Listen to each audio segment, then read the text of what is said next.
Today, we're gonna talk about why you can't stop eating when you want to. I wanna discuss cravings and willpower, why you get those dang cravings in the first place, and why you have no willpower to battle those cravings when they hit. And better yet, once we understand the why, I'm gonna teach you how to overcome this, how to stop storing fat, and how to start burning it. But before we get right to it, I wanted to say thank you for all of your awesome comments on video 2 of this free 4-part video series where I address why starchy carbs and insulin secretion are getting in the way of your fat loss goals. It's so great to interact with you and get real-time feedback, so please keep the comments and questions coming. I absolutely love that these free videos are helping you understand how our bodies process food and how you can make small changes that will make a big impact. Okay, so today I want to keep adding on to what we've learned so far. There's a process to achieving long-lasting fat loss. But just to quickly recap, in video 1, we talked about the biggest obstacle that people have reaching their fat loss and how to get and stay motivated. But now that you have your DCM and your short-term and long-term motivators identified, you have laid the foundation for your journey and you are well on your way. Now, if you don't know what I'm talking about, then you probably haven't watched video 1, so please pause the video, open up a new window, and go back and watch video 1. Then in video 2, we talk about one of the second biggest obstacles to your fat loss goals, which was understanding how starchy carbs convert into glucose and the role insulin plays in whether you store it as fat or use it as energy. Again, if you didn't watch that video, you'll want to go back and do that now. This series should be watched in order so you get maximum benefits and to really understand the many reasons why we can't achieve lasting fat loss. Now, understanding this is going to transform your body, so go watch video 2 if you haven't watched that already. For those of you new, I'm Natalie Jill. I'm a licensed master sports nutritionist and functional fitness trainer, and what I do is I help simplify fat loss, nutrition, and fitness for you to make it so you can achieve lasting results. Okay, so now that we're caught up, let's dive in. So over the years of helping people like you with your fat loss and transformation goals, I've noticed that cravings seem to be a huge stumbling block on the road to fat loss. I mean, let's face it, when you make a decision to change your eating habits in hopes of losing weight, you end up cutting out of your diet a lot of foods that you love to eat. And because you have likely been eating that way for a while, immediately your body starts to crave all that stuff you had been eating. The challenge is that most of you probably try to willpower your way out of those cravings, and as you know, it doesn't matter how strong-willed you are. If you have to fight that battle every single day at every single meal, it is easy to get discouraged and quickly give up. That is what makes sticking to a new meal plan so dang hard. Well, that is all totally normal, and in today's video, I'm going to share the science behind why those cravings happen and how you actually can overcome this. There's a lot of information to share when it comes to cravings and being able to stop our desire to eat when we aren't even hungry.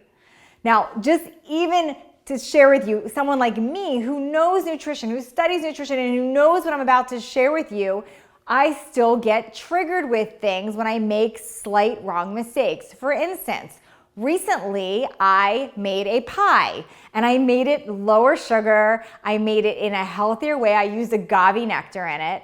And I knew a lot of the stuff I'm about to share with you, but I ate one piece of this pie and I couldn't stop. I mean, I ate some, I put it away, I got back up and grabbed it again. I must have gotten up and gone to the refrigerator 5 times. And I literally polished off this entire pie. And of course I felt like just absolutely terrible after, and I was so mad at myself. But what was crazy is it was just some of those simple ingredients in this pie that was doing that to me. It would have been easier to not have had the pie altogether or to have swapped out some of these ingredients so that craving problem wouldn't have happened and I wouldn't have attacked that pie. You know, my goal is always to simplify fitness and nutrition. So for today, I'm going to zone in on only 3 specific things that we're eating in our diets that are giving cravings a winning edge over willpower. These 3 things are sugar, high fructose corn syrup, and artificial sweeteners. Now first, I want to talk about sugar. Now sugar, no matter what form it is in, is by far one of the most dangerous substances that you can eat. When we consume the wrong carbohydrates, the processed carbs like crackers, cookies, pretzels, and the starchy carbs like rice and pasta, or when we eat foods that have added sugar like boxed cereal or even healthy granolas and some trail mix, we are absolutely making ourselves fatter and fatter. Now, to understand what sugar does to our body and cravings, we must first understand what the different sugars are, and then we need to understand what happens to our bodies when we eat these different types of sugar. Glucose, which is found in fruit and is also found in starch after it's broken down, our bodies produce glucose, and actually every cell on earth has glucose in it. Lactose is a sugar found in dairy products like cow's milk. Sucrose is what we see most commonly. It's table sugar and is made up of 50% fructose and 50% glucose. Now, fructose is fruit and corn syrup, so it's the sugar in that. Now, not to overwhelm you, I want to focus on only two of these, glucose and fructose. Now, with glucose, any cell in our body can process this glucose into energy. Now, remember in the last video, we talked about glucose and how the liver, muscle, and fat cells takes glucose from your bloodstream to use it for energy. But with fructose, the liver is the only organ that can metabolize it. Fructose can't just be absorbed by all cells like glucose can. So when people eat a diet that is high in fructose, our liver gets overloaded and starts turning fructose into fat. Our bodies like to use glucose as energy. This is why our bodies first send fructose to our liver, because it needs to be converted into glucose through our liver. But here's the problem. If your body already has enough glucose, which in most of our diets it likely does, the body is converting it straight to fat. So in addition to adding to the problem of fat loss, there's other major health consequences. Not only does this fat end up in our thighs and our belly, the back of our arms and our hips, but this fat also builds up in our liver. Now, without getting too technical, when we force our liver to synthesize fats, it causes fat around the organs and also is a huge cause of heart disease. Eating a lot of fructose in the form of added sugars can cause insulin resistance, which leads to obesity and type 2 diabetes. What is even more scary and more concerning than fructose? High fructose corn syrup. You'll see it on packages as HFCS. And this is found in just about every single processed food. Manufacturers use this. It's a food that they created that is cheap and easy to produce and easy to transport, and it lasts for an unrealistic amount of time on grocery store shelves. So they love it for processed foods because it makes it last longer. Now, while this is a lifesaver for manufacturers, it is true poison to our bodies. Molecularly, high fructose corn syrup is not much different from sucrose.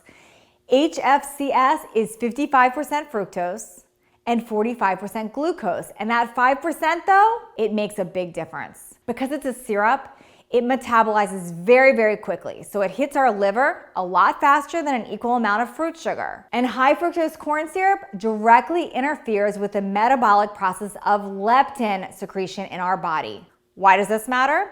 Leptin is a critical hormone directly involved in sending signals to your body to indicate that you are full.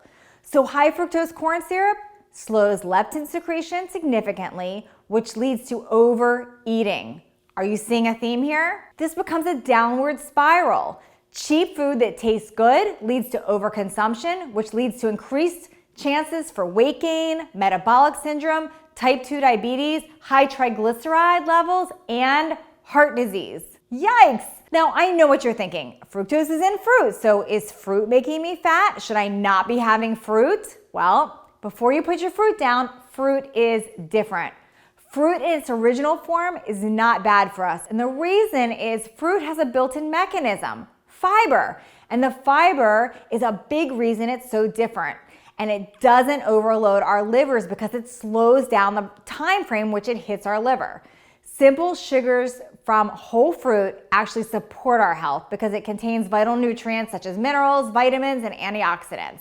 And it has that fiber to help slow down the rate it's hitting our liver. However, the extracted refined sugars, they do not. Okay, so hopefully you get this. No added sugar, and for sure, no high fructose corn syrup.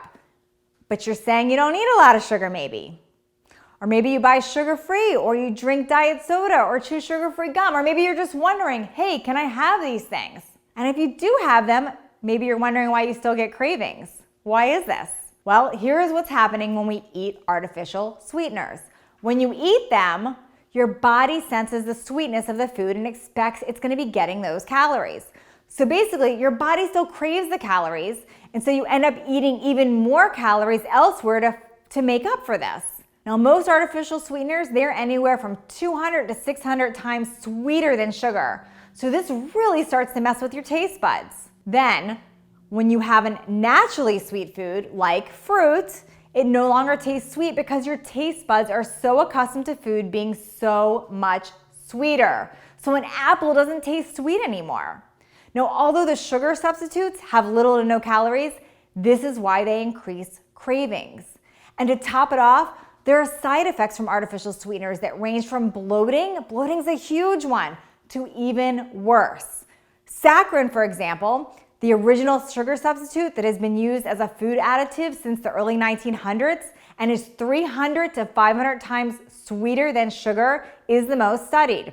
Its popularity peaked in the 70s during the diet craze. Its low came in the 1970s when it gained a warning label for the potential to cause cancer. Yep, cancer. And then there's aspartame. Do you remember receiving that little gumball in the mail years ago? This was the launch of aspartame. It is 200 times sweeter than sugar. Some of the reported dangers associated with aspartame are very serious, including death, nausea, migraines, muscle spasms, depression, even weight gain. There are even more rumors of a link to brain tumors, birth defects, MS, and fibromyalgia.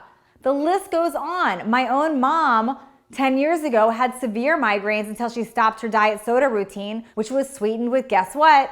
Aspartame. Now, sucralose is newer. That is Splenda. It's a British import, and unlike its competitors, saccharin and aspartame, Splenda can withstand heat, which made it ideal for baking. It's made from sugar, but it's not considered a natural food product, and it's not used for energy by the body like sugar. Now, this one is 600 times sweeter than sugar, and 85% of sucralose is not digested and leaves the body as it came in. However, sucralose also has its own dangers. Headaches, including migraines, stomach bloating, gas, constipation, diarrhea, all of these are common with sucralose. Sorbitol and mannitol. Those are basically sugar alcohols. So sorbitol and mannitol are the sweeteners that can be found naturally, but sorbitol can be created by the reduction of glucose and mannitol by the hydrogenation of fructose. For this reason, I'm including sugar alcohols with the artificial sweeteners. Sorbitol is naturally occurring sugar in fruit and is used as a sugar substitute, food additive, and preservative. It's most commonly used in sugar-free gums and mints, but listen, beware, sugar alcohols have a laxative effect if you eat too much. They act as slow digesting carbs, and many learn this the hard way after eating a bag of sugar-free candy, which is typically made with sorbitol now. Okay, so I know that this is a lot of information, but I hope you found it helpful and you figured out how bad these artificial sweeteners are and how they're linked to your cravings. So what is next? Well, I hope it is pretty clear by now, since you have a better understanding of what happens when we include added sugars and artificial sweeteners into our diet, especially that high fructose corn syrup. It is seriously detrimental to fat loss and the biggest reason for fat storage, not to mention all those other side effects that I just mentioned. So you're probably wondering, what can I eat? And what are the right foods to eat? And where does exercise tie into everything? And what do I do to satisfy those sweet cravings? And what about sleep? Does that affect our fat loss? There is so much more I want to share with you. And if you've watched all 3 of my videos so far, you know that your mind plays a huge role, and it really is a big critical part beginning any transformation. And understanding your goals and knowing why you're doing certain things will always help to keep you accountable. Getting our mind right is important, but we cannot forget our bodies. We have to get to know the right nutrition to feed it, the right movement and exercise to do for it, and we need to know how to take this information and apply it individually so that you can have your own formula for your fat loss transformation. Well, I've got some good news for you. I've been working on a full body reset, and this is where I'm gonna show you everything in this small community. We get deep into the goals and the mindset, and then I teach you everything about nutrition in a way that will not feel like information overload. You will understand why foods react the way they do in your body, why movement and certain exercises are critical for your fat loss, and which ones. And I promise you this information is critical for lasting fat loss and your own personal transformation. This community is going to help you with all of these goals. And in the next video, I'm gonna share with you exactly how you can be part of this community. I'm gonna teach you how this academy can truly change your life once and for all and keep you moving in that right direction. And because you've made it this far, you might actually be a great candidate for this. However, there's one caveat. It's only gonna be open for a limited time and only for a certain amount of you. I've gotta keep this community small so I can work with all of you. If you're interested, I wanna hear from you. Let me know below. Comment, tell me that you're interested, that you feel you're a candidate, and that you want more. And then do me a favor, check your emails, check your spam box, because if you don't see me coming to your email, you can't get in. So treat this like a lifeline for you because it's so important that you watch this. And if this is something that you want to be part of, you've got to do it early on while I have the space for you. I'd love to have all of you in this academy, but I only am going to have it open for a certain amount of you, the ones that take action quickly. Now, before you sign off, if you found this video helpful, I would love to hear from you, and I would love for you to share this with others.